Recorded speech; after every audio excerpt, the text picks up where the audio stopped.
स्वागत है आपका मुनाफे की मंडी में, जहां हम आपको कमोडिटी मार्केट की तमाम खबरों का अपडेट देते ही हैं। साथ ही आपके लिए इंट्राडे, पोजिशनल और लॉन्ग टर्म के हिसाब से भी बेहतरीन कॉल्स लेकर आते हैं। इसके अलावा आपको हाजिर बाजार की खबरों के साथ देश भर के मंडियों का अपडेट भी लेकर आते हैं। हमारे साथ आज 4 मेहमान हैं। मनोज जैन है पृथ्वी फिनमार्ट से, कुणाल शाह हैं निर्मल बंग से, रवि देवरा है कुबरजी ग्रुप से और प्रथमेश माल्या हैं एंजल वन से। साथ ही आगे हमारे साथ इस्मा के प्रेसिडेंट आदित्य झुंझुनवाला भी होंगे, जिनसे हम शुगर सेक्टर पर राय लेंगे। लेकिन सबसे पहले आज हम बात करते हैं गोल्ड और सिल्वर की, क्योंकि आज से एक अहम बैठक शुरू हो रही है जैक्सन होल में और कल फेड चेयरमैन का बयान भी आएगा। उनकी कमेंट्री पर पूरी दुनिया की नजर रहेगी। साथ ही दुनिया के जितने भी बड़े पॉलिसी मेकर्स हैं उनकी कमेंट्री पर भी नजर आएगी कि क्योंकि क्या रेट को लेकर आउटलुक रहता है, क्योंकि सिर्फ बुलियन मार्केट ही नहीं, चाहे वो मेटल्स का मार्केट हो, पूरा फाइनेंशियल मार्केट हो, उनकी भी पूरी नज़र जैक्सन होल बैठक पर है, क्योंकि उससे काफ़ी ग्लोबल ग्रोथ को का भी असर इस पर हो सकता है। क्योंकि जिस तरह से ब्याज दरें लगातार ऊपर की तरफ गए हैं, ऐसे में सबकी चिंता ग्रोथ को लेकर है। लग रहा है कि ग्रोथ पर आगे हिट आ सकता है। कुणाल जी, सबसे पहले गोल्ड और सिल्वर पर आपकी राय जानेंगे। कल चांदी में अच्छी तेजी दिखी थी, आज हल्की कमजोरी है। गोल्ड तो बेहद ही सीमित दायरे में घूम रहा है। दोनों ही काउंटर में अब क्या करना चाहिए?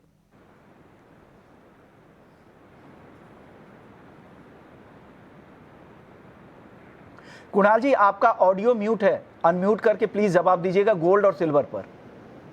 सॉरी सो गोल्ड और सिल्वर दोनों ध्यान तेजी लग रहा है। Gold is heading towards 59,200 and silver is heading towards 75,000। सो कोई भी डिप पे बाय करना चाहिए।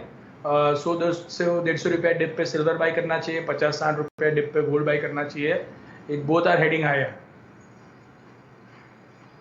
तो गोल्ड और सिल्वर को लेकर कुणाल जी का ये व्यू आ रहा है। मनोज जी, आप बता दीजिए ट्रेडर्स के हिसाब से क्या करना चाहिए? 58,800 पे सोना है, 74,000 के नीचे चांदी है। खरीदे या बेचे? क्योंकि एक बड़ा इवेंट भी है, काफी क्यूज लेगा बाजार उससे, तो उससे पहले की रणनीति बता दीजिए। नमस्कार विष्णुमोहन जी, बिल्कुल यहाँ पे मोमेंटम पॉजिटिव बना हुआ है। सिल्वर ऑलरेडी आउट परफॉर्म करता हुआ नजर आया है, लेकिन अभी कन्विक्शन यहाँ पे सोने में जो है ज्यादा अच्छा लगता है, क्योंकि चांदी में हमने ऑलरेडी एक अच्छी बढ़त आते हुए देखी है। तो यहाँ भी डिप्स में बाई की सलाह रहेगी, लेकिन वर्तमान लेवल पे अगर हम रिस्क रिवॉर्ड के लिहाज से देखें तो सोना ज्यादा अट्रैक्टिव बाय लगता है। जो भी डिप्स मिले 58,600-700 की रेंज में बिल्कुल बाय करके चलना चाहिए। 58,380 का स्टॉप लॉस रखें। इंट्राडे के लिए 59,000 और 1 से 2 दिन के लिए 59,200 तक का लक्ष्य यहाँ लेकर के चलना चाहिए। ओके, तो ये व्यू गोल्ड और सिल्वर में 58,600 पे खरीदे, 59,000 के टारगेट के लिए 58,380 का स्टॉप लॉस यहां पर आपको गोल्ड में लगाना है।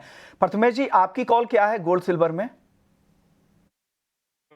मुझे भी यहाँ पे दोनों ही काउंटर में बाय का ही ध्यान लगता है। गोल्ड में स्पेसिफिकली अगर आप स्ट्रैटेजी के हिसाब से करें तो 58,730 पे बाय करना चाहिए, 58,570 का स्टॉप लगाना चाहिए। ऊपर में टारगेट अराउंड 59,100 से लेके 59,200 के लिए रहेंगे। सिमिलरली सिल्वर में भी बाय करने की सलाह रहेगी। 73,570 के पास में बाय करना चाहिए, 73,000 का स्टॉप लगाना चाहिए। ऊपर में टारगेट 74,600 फॉलोड बाय 75,000। ओके, तो प्रथमेश जी को भी लग रहा है कि खरीदे 73,570 में चांदी खरीदे, 74,600, फिर से 74,000 के ऊपर चांदी जा सकती है। और साथ ही गोल्ड पे इनकी कॉल है 58,730 पे खरीदने की सलाह, 59,100 के टारगेट के लिए। रवि जी, आपका व्यू गोल्ड और सिल्वर पर? बेसिकली जिस हिसाब से सेंटिमेंट है, मुझे लग रहा है कि वहाँ पे बाय एंड डिप्स का स्ट्रेटेजी रखना चाहिए। पर्टिकुलर आज थोड़ा dollar index as well as US treasuries में थोड़े बहुत रिलीफ मिल रहे, तो मुझे लग रहा है कि वहाँ पे एक अच्छा मौका रहेगा। एंड पर्टिकुलर अगर सिल्वर की बात करें तो वहाँ पे मुझे लग रहा है कि आउट परफॉर्मेंस आज रह सकता है। 73,700 के करीब प्राइसेस चल रहे हैं। 73,500 के करीब बाइंग की रिकमेंडेशन रहेगी। स्टॉप लॉस डाउन साइड आप 70,800 का लगा सकते हैं। अपर साइड मुझे लग रहा है 74,300 तक के लेवल आपको चांदी में आते हुए दिख सकते हैं। तो सोना थोड़ा रेंज बाउंड मोमेंटम दिखा रहा है, तो मुझे लग रहा है कि सिल्वर में जो थोड़ी गिरावट है थोड़ी एक्सटेंड हो, तो वहां पे एक अच्छी बाइंग की अपॉर्चुनिटी मुझे दिख रही है। ओके, तो ये राय गोल्ड और सिल्वर में। अब कच्चे तेल की बात कर लेते हैं। जिस तरह से मैन्युफैक्चरिंग आंकड़े आए हैं, ग्लोबल मैन्युफैक्चरिंग ग्रोथ को लेकर चिंता बन रही है, उसका दबाव है। साथ ही ईरान के जो नए प्रोडक्शन के नंबर आ रहे हैं और सितंबर में वो अपना उत्पादन भी आगे और बढ़ाने वाले हैं। तमाम पाबंदियों के बाद अब इस तरह की खबर आ रही है कि ईरान से एक्सपोर्ट भी हो रहा है, तो उससे बाजार पर दबाव बना है। साथ ही बाजार को ग्रोथ को लेकर चिंता तो है ही, चाइना को लेकर चिंता है ही। कुणाल जी, क्या करना चाहिए कच्चे तेल में, क्या राय है आपकी? जी, कच्चे तेल में ये टेम्पररी करेक्शन है, ध्यान तेजी है कच्चे तेल में। ये जो भी फॉल है ये बाइंग अपॉर्चुनिटी है। 5,500 से 7,000 तक गए थे प्राइसेस और अभी फिलहाल 6,400 के आसपास ये एक अच्छा बेस बनाता हुआ मुझे नजर आ रहा है। ओवरऑल फंडामेंटल कच्चे तेल में मंदी के नहीं है। डिप्स पे बाय करना चाहिए। मार्केट बहुत टाइट है और चाइना से कोई डिमांड खत्म नहीं हो गई है। सो आई थिंक डिप्स पे बाय की स्ट्रेटेजी अपनानी चाहिए। गिरावट पर खरीदारी की राय कच्चे तेल में कुणाल जी की तरफ से है। इनको लग रहा है कि यहाँ से बहुत ज़्यादा गिरावट की संभावना नहीं है। ये जो गिरावट आपको दिख रही है तो गिरावट में आप खरीदारी के मौके लोअर लेवल पर देखने चाहिए। रवि जी, आप सहमत है? आपको लग रहा है यहाँ पे खरीदना ही चाहिए गिरावट में? जरूर से मुझे लग रहा है जैसे आपसे थोड़ा सेंटिमेंट है 2 से 3 ट्रेडिंग सेशन से क्रूड के प्राइसेस के लिए वीक बना है, बट मुझे लग रहा है कि गिरावट ज्यादा सस्टेन नहीं होगी। थोड़ा बहुत रिकवरी की उम्मीद मैं भी कर रहा हूँ।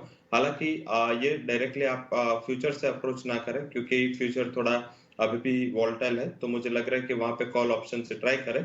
6500 का कॉल ऑप्शन 200 के करीब प्राइसेस चल रहे हैं, उसको बाय कर सकते हैं एंड स्टॉप लॉस लगा सकते हैं डाउन साइड 140 का। और मुझे लग रहा है कि 320 तक के लेवल आपको ये कॉल ऑप्शन में आते दिख सकते हैं। तो मैं तेजी के लिए ट्रेड करूंगा, बट डायरेक्ट फ्यूचर अप्रोच करेंगे तो वहां पे थोड़ी अगर इमीडिएट वोलेटिलिटी होगी तो वहां पे रिस्क स्टॉप लॉस का रहेगा। तो क्रूड के आप कॉल ऑप्शन 6500 का सितंबर कॉन्ट्रैक्ट बाय कर सकते हैं। ओके, तो कॉल ऑप्शंस खरीदने की सलाह रवि जी को। तो यानी बाजार रिस्की इनको दिख रहा है तो आप ऑप्शंस के जरिए ही जाए तो ये ज़्यादा बेहतर होगा। और अब मनोज जी, आपकी कॉल क्या बन रही है कच्चे तेल में? करंट लेवल पे कुछ ट्रेड है क्या? 6,600 के आसपास भाव है, सॉरी 6,500 के आसपास। इन करंट लेवल पे क्या करें? नहीं, ये लेवल पे तो कोई ट्रेड नहीं रहेगा, लेकिन मेरा मानना है कि थोड़ा सा जो मुनाफा वसूली है वो डिपेंड हो सकती है। 6,400 के जो स्तर है वो एक अच्छा सपोर्ट लेवल है, तो वहां तक कीमतें आ सकती है। थोड़ा अगर यहाँ पे अपसाइड मिलता है 6,580-85 के आसपास, तो वहां एक बार इंट्राडे में बेचने की सलाह रहेगी। मेरा मानना है कि 6,420 के लक्ष्य के लिए उछाल में एक बार यहाँ बिकवाली की रणनीति बनाई जा सकती है 6,655 का एक स्टॉप लॉस लगा के। प्रथमेश जी, आपकी कॉल क्या है क्रूड में आज? मैं भी उछाल पे बेचने की सलाह दूंगा और करीब 100-120 रुपए के करेक्शन यहाँ पे दिखता है। 6,520 पे बेचने की सलाह रहेगी। 6,590 का स्टॉप रहेगा। नीचे में टारगेट 6,380 के लिए रहेंगे। नेचुरल गैस की चाल देख लेते हैं। नेचुरल गैस में हालांकि आज रेंज में ही कारोबार हो रहा है, हल्की गिरावट है, 214 के नीचे है। ऑप्शन में कोई ट्रेड है क्या रवि जी एनजी में?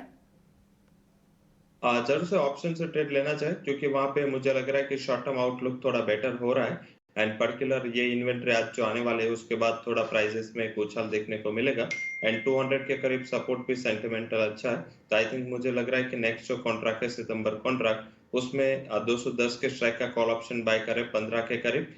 30 तक का टारगेट मुझे 1 से 2 ट्रेडिंग सेशन में दिख रहा है। 7 के स्टॉप लॉस के साथ आप बाय करें तो वहां पे भी मुझे लग रहा है कि एक ऑप्शन से ट्रेड ले क्योंकि वहां पे हमें 2 से 3 ट्रेडिंग सेशन रुकना है तो option would be a better option. Okay, Kunal ji, आपको भी लग रहा है कॉल ऑप्शन के साथ ही जाना चाहिए नेचुरल गैस में? तेजी की उम्मीद आपको लग रही है एनजी में? ये जो ऑस्ट्रेलिया में गैस का जो सप्लाई रिजम्पशन होने की प्रोबेबिलिटी है उसके कारण आपको ये देखने उसके कारण आपको देखने मिलेगा ये बढ़ने के लिए थोड़ा बहुत घटने का चांस है बिकॉज ऑस्ट्रेलिया की स्ट्राइक तो यूरोपियन गैस नीचे जा रहा है 2 दिन से। ये अपॉर्चुनिटी है यूएस गैस बाय करने के लिए। कोई लॉन्ग टर्म बाय प्लानिंग करता है तो उसके लिए गैस के प्राइसेस और भी ये हो गया नीचे जाएंगे नियर टर्म में, पर लॉन्ग टर्म में बहुत तेजी लग रहा है गैस में। ओके, नियर टर्म में दाम नीचे जाएंगे, लेकिन अभी तो क्या नजरिया है सर? टारगेट क्या है, स्टॉप लॉस क्या है एनजी का आपका? 200 रुपए में बाय कर सकते हैं आप और फार्मर 212-13 में बाय कर सकते हैं और ऊपर में 230-35 के टारगेट लॉन्ग टर्म के लिहाज से रखने चाहिए। और ट्रेडिंग में भी मुझे लग रहा है आज गैस का बॉटम बन जाना चाहिए। ओके, आज बॉटम बन जाना चाहिए, उसके बाद लोअर लेवल पे आप फिर से खरीदारी के मौके देख सकते हैं। मेटल्स की चाल देख लेते हैं। बेस मेटल्स में आज सुस्ती दिख रही है। कॉपर हालांकि दबाव है, बाकी काउंटर रेंज में ही है। जिंक में हल्की तेजी है, 213 के आसपास है। कॉपर 737 पे, एल्युमिनियम 198 रुपए के आसपास और लेड 184 रुपए के नीचे। मनोज जी, बेस मेटल्स में क्या लग रहा है, कहाँ दाव लगाना चाहिए आज? बेस मेटल्स में एक अच्छा मोमेंटम जो है हमने शॉर्ट कवरिंग के चलते आते हुए देखा था, स्पेशली कॉपर और जिंक में, लेकिन अब ऊपरी लेवल्स पे फिर मुनाफा वसूली देखने को मिल रही है।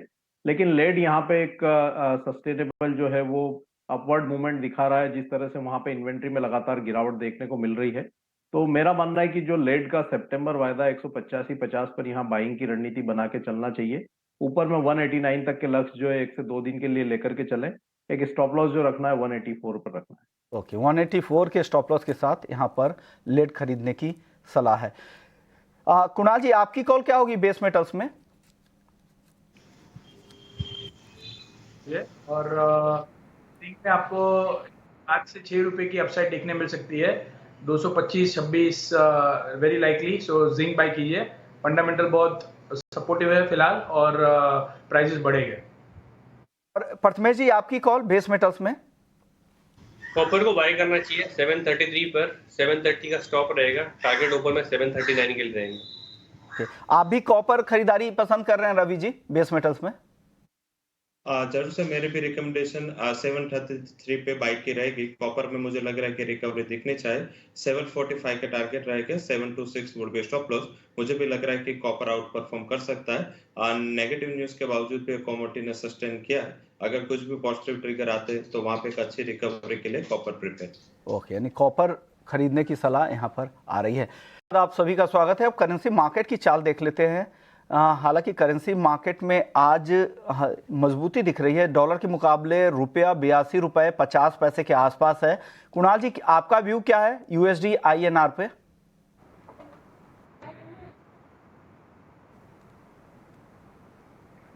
कुणाल जी, आपसे मेरा व्यू था करेंसी मार्केट पर।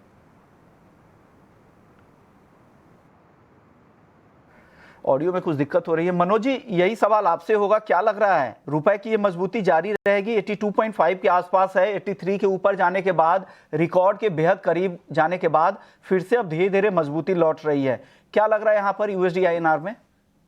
मोहन जी, एक दायरे में ही यहाँ पे रूपी पिछले काफी महीनों से ट्रेड कर रहा है। जो लोअर रेंज है वो 8220, 8230 और ऊपर में हम देख रहे हैं कि 8320 के आसपास बार बार रेजिस्टेंस बनता हुआ दिख रहा है।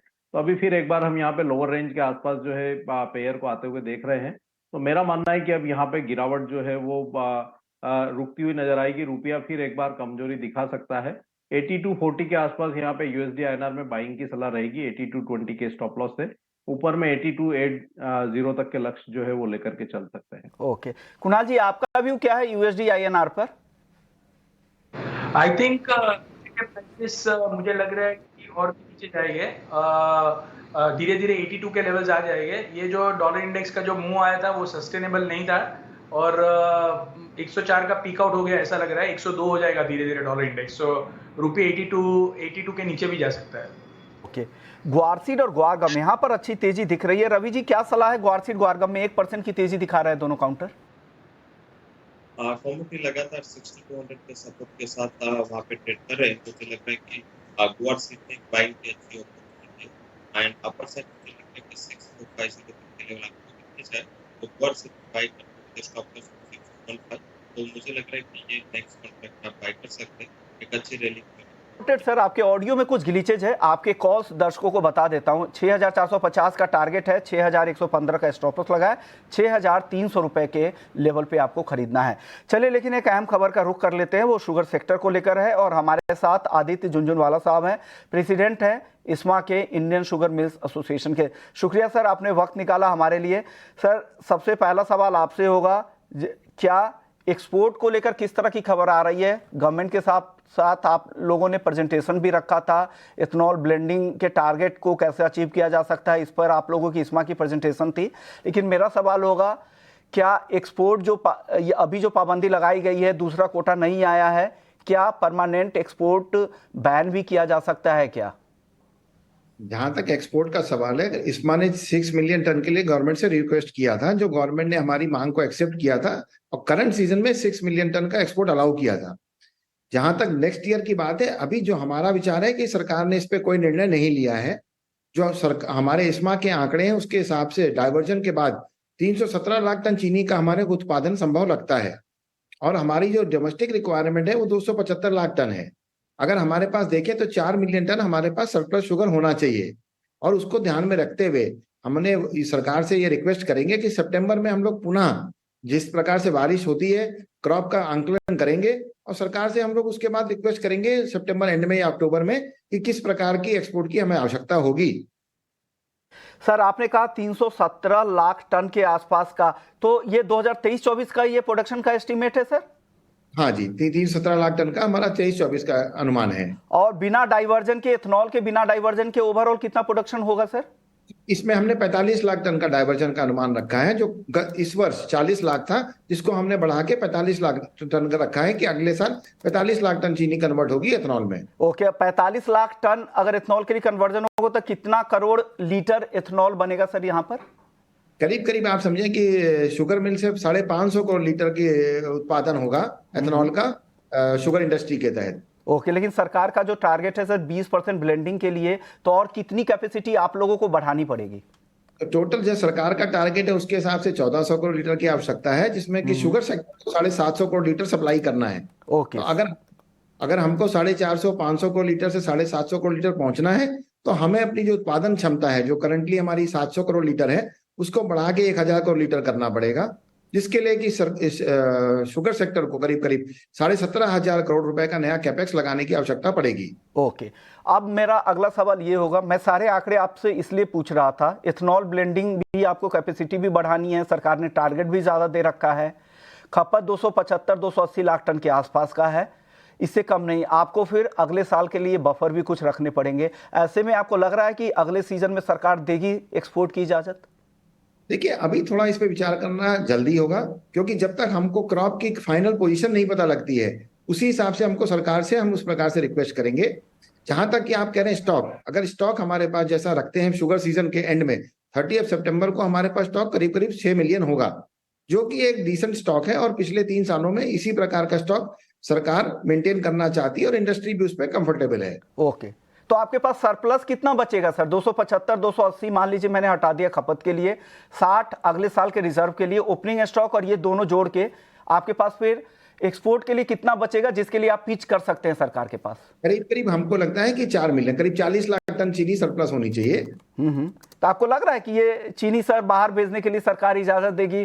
चुनावी साल है, आप अभी प्रेजेंटेशन भी दे रहे हैं तो क्लोजली बात भी हुई होगी, तो क्या लग रहा है, किस तरह के इंडिकेशन मिल रहे हैं? अभी इस्मा ने किसी प्रकार का ऑफिशियल कम्युनिकेशन इस पे नहीं किया है, क्योंकि ये एस्टीमेट एक प्रारंभिक एस्टीमेट है जो जून के क्रॉप के हिसाब से हमने दिए हैं। सितंबर में हम लोग पुनः इस पे आकलन करेंगे, उस प्रकार सरकार के बाद हम अपने आंकड़े पेश करेंगे। ऑफिशियल होने दीजिए, तब चीजें आपसे बात होंगी। अब एक सवाल सर होगा, घरेलू बाजार में भी दाम 2 साल की ऊंचाई पर है, 45 रुपए के आसपास थोक में रिटेल के भाव पहुंच चुके हैं और साथ ही 40 के आसपास थोक में भी भाव। क्या मिलों को, शुगर मिलों का जो उनकी जो दलील थी कि एमएसपी काफी कम है, एफआरपी लगातार ऊपर की तरफ जा रहे हैं, तो हमें नुकसान की भरपाई होनी चाहिए, लेकिन अब मिलों को फायदा हो रहा होगा सर? जहां तक सरकार चीनी मिलों के भाव है, चीनी मिल अगर आप देखें जो एक्स फैक्ट्री प्राइस है वो आज भी 36 और 37.5 के बीच में ही चल रहे हैं। और अगर आप देखें, अगर वर्ल्ड मार्केट में जो प्राइसेस हैं वो $700 के पास हैं, जो करीब करीब 60 रुपए प्रति किलो होते हैं, और नेबरिंग कंट्रीज में अगर आप देखें जो प्राइस है वो 80 से 90 रुपए प्रति किलो है। तो आज सरकार कंज्यूमर और इंडस्ट्री की वजह से ही ये प्राइस, जो डोमेस्टिक मार्केट के प्राइस है, वो एक रीजनेबल भाव पे है। रीजनेबल भाव पे, लेकिन 37 रुपए में क्या मिलों को फायदा हो रहा है, ये मैं जानना चाह रहा था। देखिए, जो एफआरपी के बढ़त हुई है उसके प्रकार से हमारे हिसाब से जो हमने सरकार से मांग करी है कि मिनिमम सपोर्ट प्राइस आज के दिन में हमारा 38 रुपए होना चाहिए। 38 रुपया होना चाहिए। और एक और सवाल मेरा होगा सर, एथेनॉल की जो कीमतें बढ़ाई गई थी, वो क्या उससे शुगर इंडस्ट्री को तो फायदा होगा नहीं, क्योंकि ये तो ब्रोकन राइस वगैरह से जो बनेंगे एथेनॉल उसके लिए दाम बढ़े हैं, तो क्या आपने अपनी दलील क्या रखी है शुगर मिलों की तरफ से?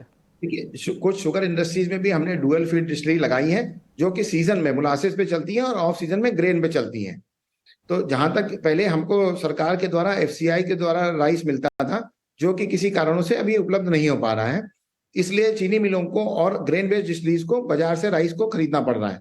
तो जो बाजार की कीमतें बढ़ी हैं उसी का एडजस्टमेंट सरकार ने किया है और उसकी प्राइसेस एथेनॉल में बढ़ाई हैं। जहां तक हमारा मोलासेस का प्राइस है, वो हमने सरकार से रिक्वेस्ट किया है कि हमारा प्राइस 69 रुपीज 85 पैसा करंट होना चाहिए, ताकि हम नई फैक्ट्री, नए प्लांट भी लगा सकें और जो हमारे करंट सप्लाईज हैं वो कंटिन्यू हो सकें।